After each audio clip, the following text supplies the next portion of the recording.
उपराष्ट्रपति जगदीप धनखड़ के अनुच्छेद 142 पर विवादास्पद बयान।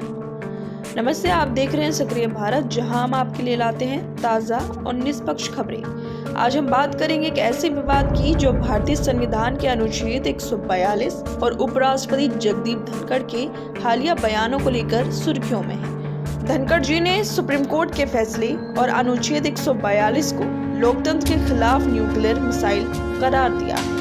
आखिर क्या है ये विवाद, क्या है अनुच्छेद 142 और इस पर राजनीतिक दलों और कानून विशेषज्ञों की क्या राय है?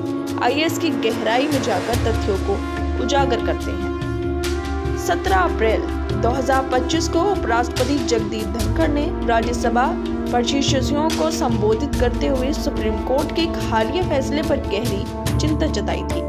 उन्होंने कहा था कि संविधान का अनुच्छेद 142 जो सुप्रीम कोर्ट को पूर्ण न्याय के लिए विशेष शक्तियां देता है, अब लोकतांत्रिक ताकतों के खिलाफ 24 घंटे हफ्ते में न्यूक्लियर मिसाइल बन गया है। ये बयान सुप्रीम कोर्ट के उस फैसले के संदर्भ में था जिसमें कोर्ट ने राष्ट्रपति और राज्यपालों को विधेयकों को मंजूरी देने के लिए 3 महीने की समय सीमा तय की थी। धनखड़ ने कहा, हम ऐसी स्थिति नहीं बना सकते जहां अदालतें राष्ट्रपति को आदेश दें। उन्होंने इसे संवैधानिक सीमाओं का उल्लंघन और लोकतंत्र के तीनों स्तंभों न्यायपालिका, कार्यपालिका और विधायिकी के बीच संतुलन को खतरा बताया। लेकिन ये विवाद क्यों शुरू हुआ? कि धनखड़ का बयान सही है या ये न्यायपालिका की स्वतंत्रता पर हमला है? आइए पहले अनुच्छेद 142 को समझते हैं। अनुच्छेद 142 क्या है?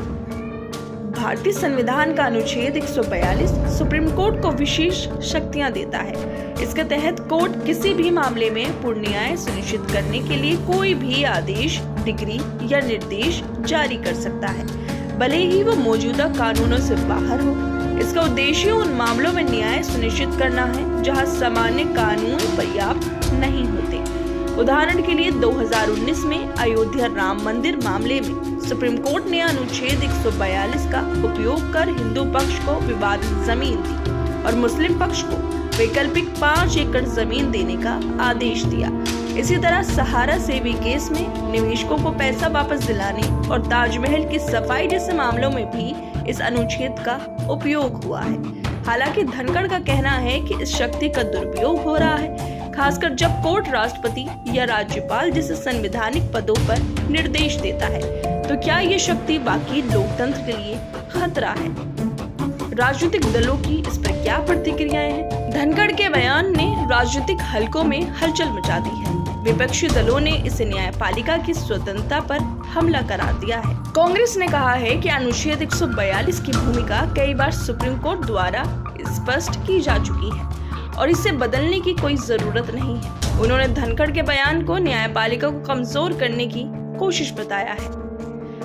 डीएमके के राज्यसभा सांसद और वकील पी विल्सन ने धनखड़ के बयान को आपत्तिजनक और अवमानना की हद तक बताया है। उन्होंने कहा है कि अनुच्छेद 142 का उपयोग राम मंदिर जैसे मामलों में भी हुआ है और ये पहली बार नहीं है जब इसका इस्तेमाल हुआ। विल्सन ने पूछा, क्या धनखड़ उस फैसले पर भी सवाल उठाएंगे? डीएमके के तिरुचि शिवा ने इसे अनैतिक करार दिया है। बीजेपी ने इस मुद्दे पर सीधे टिप्पणी करने से परहेज किया है, लेकिन पार्टी के कुछ नेताओं ने धनखड़ के बयान को संवैधानिक संतुलन की बहस का हिस्सा बताया है। उनका कहना है कि ये चर्चा लोकतंत्र के लिए जरूरी है। विपक्ष का आरोप है कि धनखड़ का बयान सरकार के इशारे पर है, जबकि धनखड़ समर्थक इसे संवैधानिक सीमाओं की रक्षा की कोशिश बता रहे हैं। इस पर कानून विशेषज्ञों की क्या राय है? कानून विशेषज्ञों की राय इस मुद्दे पर बटी हुई है। वरिष्ठ वकील और संवैधानिक विशेषज्ञ प्रशांत भूषण का कहना है कि अनुच्छेद 142 सुप्रीम कोर्ट को असाधारण परिस्थितियों में न्याय सुनिश्चित करने की शक्ति देता है। उन्होंने धनखड़ के बयान को न्यायपालिका की स्वायत्तता पर हमला बताया और कहा कि कोर्ट का हालिया फैसला राष्ट्रपति की पॉकेट वीटो शक्ति को सीमित करता है, जो लोकतंत्र के लिए जरूरी है। वरिष्ठ वकील और संविधान विशेषज्ञ कपिल सिब्बल ने तर्क दिया है कि यदि कार्यपालिका, राष्ट्रपति या राज्यपाल अपना काम नहीं करती तो न्यायपालिका को हस्तक्षेप करने का पूरा अधिकार है। उन्होंने कहा, यदि कार्यपालिका अपना काम नहीं कर रही है तो न्यायपालिका को दखल देना चाहिए। ये उनका अधिकार है। न्यायपालिका की स्वतंत्रता इस देश में लोकतंत्र के लिए मौलिक है। दूसरी ओर सुप्रीम कोर्ट के पूर्व जज जस्टिस चेलमेश्वर ने चेतावनी दी कि अनुच्छेद 142 का उपयोग सावधानी से होना चाहिए। उन्होंने कहा कि अगर इसका दुरुपयोग होता है तो ये लोकतांत्रिक संस्थाओं के बीच टकराव को बढ़ा सकता है। वरिष्ठ अधिवक्ता हरीश साल्वे ने इस तटस्थ रुख अपनाते हुए कहा है कि ये मुद्दा संवैधानिक बहस का हिस्सा है। उन्होंने सुझाव दिया कि संसद और कोर्ट को मिलकर इस शक्ति की सीमाएं स्पष्ट करनी चाहिए। साफ है कि विशेषज्ञों में भी इस मुद्दे पर सहमति नहीं है। तथ्यों का विश्लेषण और सच्चाई। तो क्या है इस विवाद की सच्चाई? आइए तथ्यों को निष्पक्षता से देखें। अनुच्छेद 142 का उद्देश्य पूर्ण न्याय सुनिश्चित करना है और इसका उपयोग ऐतिहासिक रूप से समाज के हित में हुआ है। हालांकि धनखड़ की चिंता ये है कि कोर्ट का राष्ट्रपति जैसे संवैधानिक पदों पर निर्देश देना कार्यपालिका की स्वायत्तता पर अतिक्रमण है।